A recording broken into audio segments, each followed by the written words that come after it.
दोस्तों, आज की कहानी है अली बाबा के ऊपर। बहुत साल पहले पारसा के एक शहर में कालीन का एक व्यापारी रहता था। उसके दो बेटे थे, कासिम और अली बाबा। उसका व्यापार अच्छा चल रहा था, लेकिन कुछ समय बाद उसकी मौत हो गई। जिसके बाद बड़े बेटे कासिम, जो कि लालची व्यक्ति था, उसने सारे व्यापार पर कब्जा कर लिया और अली बाबा को घर निकाल दिया। जिसके बाद अली बाबा और उसकी बीवी दूसरी जगह जाकर रहने लगे। अली बाबा जंगल में लकड़ियाँ काट कर बेचता था। एक दिन अली बाबा जंगल में लकड़ियाँ काट रहा था, तो उसने 40 घुड़सवार को जंगल में से गुजरते हुए देखा।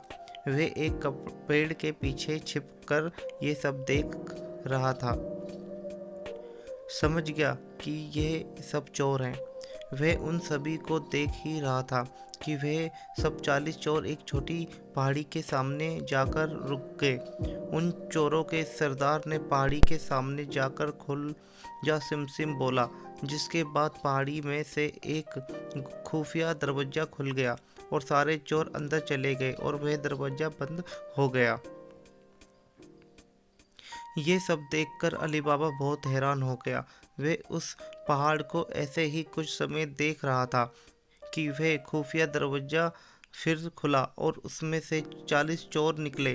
उनके सरदार ने पहाड़ी से कहा कि बंद हो जा सिमसिम। जिसके बाद वह खुफिया दरवाजा बंद हो गया और 40 चोर वहां से चले गए। अली बाबा को बहुत जानने की इच्छा हुई कि आखिर उस दरवाजे के अंदर क्या है। वे ये जानने के लिए उस पहाड़ के पास गया और जो चोरों के सरदार ने शब्द बोले थे वही बोलने लगा, खुल जा सिमसिम। उसके यहाँ बोलने के बाद दरवाजा फिर खुल गया और अली बाबा गुफा के अंदर चला गया।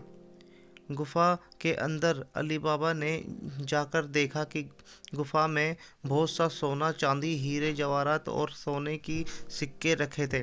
वे ये सब देखकर बहुत खुश हो गया। उसको समझ आ गया था कि सभी चोर अपनी चोरी और लूट का माल उस पहाड़ी की गुफा में छुपाते हैं। उसने कुछ सोने के सिक्के एक पोटली में भरे और बंद हो जा सिमसिम बोलकर उस गुफा का दरवाज़ा बंद करके वहां से चला आया। उसने ये सारी बात जाकर अपनी बीवी को बताई और वह सिक्के दिखाए, जिससे उसकी बीवी बहुत खुश हो गई। अली बाबा ने अपनी बीवी को सोने के सिक्के गिनने के लिए अपने बड़े भाई कासिम के घर जाकर तराजू लाने के लिए कहा और बोला कि किसी को इस बारे में ना बताए। अली बाबा की बीबी तभी कासिम के घर गई और उसकी बीबी से तराजू अनाज तौलने के लिए मांगा। कासिम की बीबी बहुत चालाक औरत थी। उसको शक हुआ कि इन गरीबों के पास इतना अनाज कहाँ से आया। तब उसने तराजू के नीचे थोड़ा सा गोंद लगाकर उसको दे दिया। रात को अली बाबा और उसकी बीबी ने सोने के सिक्के तौले और सुबह वे तराजू कासिम की बीबी को लौटा दिया। कासिम की बीबी ने जब तराजू उल्टा करके देखा तो उसको एक सोने का सिक्का उसमें चिपका हुआ मिला। उसने ये बात अपने पति को बताई। ये बात सुनकर कासिम अपने भाई अली बाबा के पास गया और उसको सहानुभूति दिखाकर उससे सारा राज जान लिया।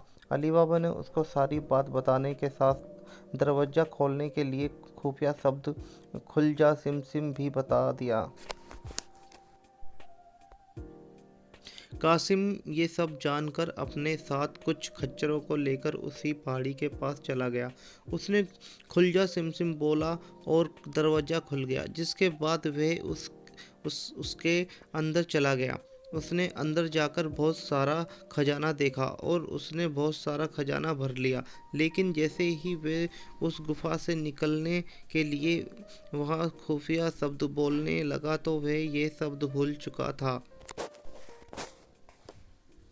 जिससे वे उस गुफा में ही बंद हो गया। और कुछ देर बाद 40 चोर आए और दरवाज़ा खोलकर अंदर आए तो उन्हें कासिम मिला। उनको पता चल चुका था कि वह उनका खजाना लेने आया है, तो उन्होंने कासिम को मार दिया और उसकी लाश को वहीं छोड़कर चले गए। जब बहुत देर तक कासिम नहीं आया तो कासिम की बीवी अली बाबा के घर गई और सारी बात बताई। तब अली बाबा उसको ढूंढने के लिए गुफा के अंदर गया तो उसको कासिम की लाश मिली, जिससे वह बहुत दुखी हुआ और उसकी लाश को अपने साथ खच्चर पर लाद कर ले आया। जब 40 चोर गुफा में लौटे तो वहां पर कासिम की लाश को वहां पर ना देखकर ये समझ गए कि इस गुफा के बारे में किसी और को भी पता चल चुका है। उनके सरदार ने शहर में जाकर पता लगाने के लिए कहा कि जिसकी भी मौत अभी हुई है उस घर का पता लगाएं। जिसके बाद एक चोर ने शहर जाकर पता किया तो उसको अली बाबा के घर के बारे में पता चला, जिससे वे उस घर के दरवाजे पर एक क्रॉस का निशान बनाकर चले गए, जिससे सुबह उस घर की पहचान करके उस घर के सभी सदस्यों को मार सकें। जब अली बाबा की बीवी ने अपने दरवाजे पर क्रॉस का निशान देखा तो वह समझ गई कि कुछ तो गड़बड़ है और अपने आसपास के सभी घरों में वही निशान बना दिए। जिसके बाद सुबह जब सरदार बाकी चोरों के साथ आए तो बहुत से घरों में वही निशान बना देखकर परेशान हो गया और चला गया। वह बाद में फिर आया और अब की बार वह उस घर को सही से पहचान करके चला गया। वह रात को एक तेल का व्यापारी बनकर आया और उसने 40 पीपों में अपने सभी चोरों को छिपा दिया और एक पीपे में दिखाने के लिए तेल डाल दिया। वह इन सब पीपों को खच्चर पर लाद कर अली बाबा के घर चला गया।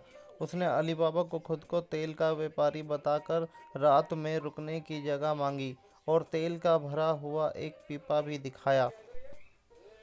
जानकर उसके रात में रुकने की बात मान ली और उसको खाना भी खिलाया। लेकिन अली बाबा की बीवी को उस पर शक हुआ तो उसने उसके पीपों को चेक किया और उसको थोड़ा ठकठका कर देखा तो उन सभी में से चोरों की आवाज़ आई।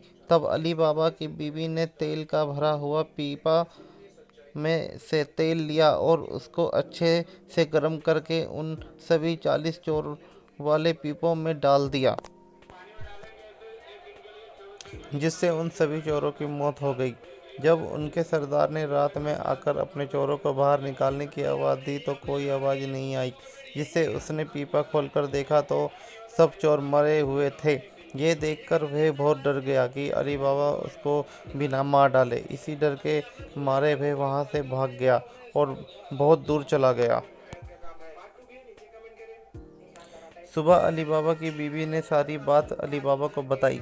अब उन 40 चोर के सब खजाने का मालिक केवल अली बाबा ही था और जिससे वह बहुत अमीर हो गया और खुशी खुशी अपनी बीवी और बच्चों के साथ रहने लगा।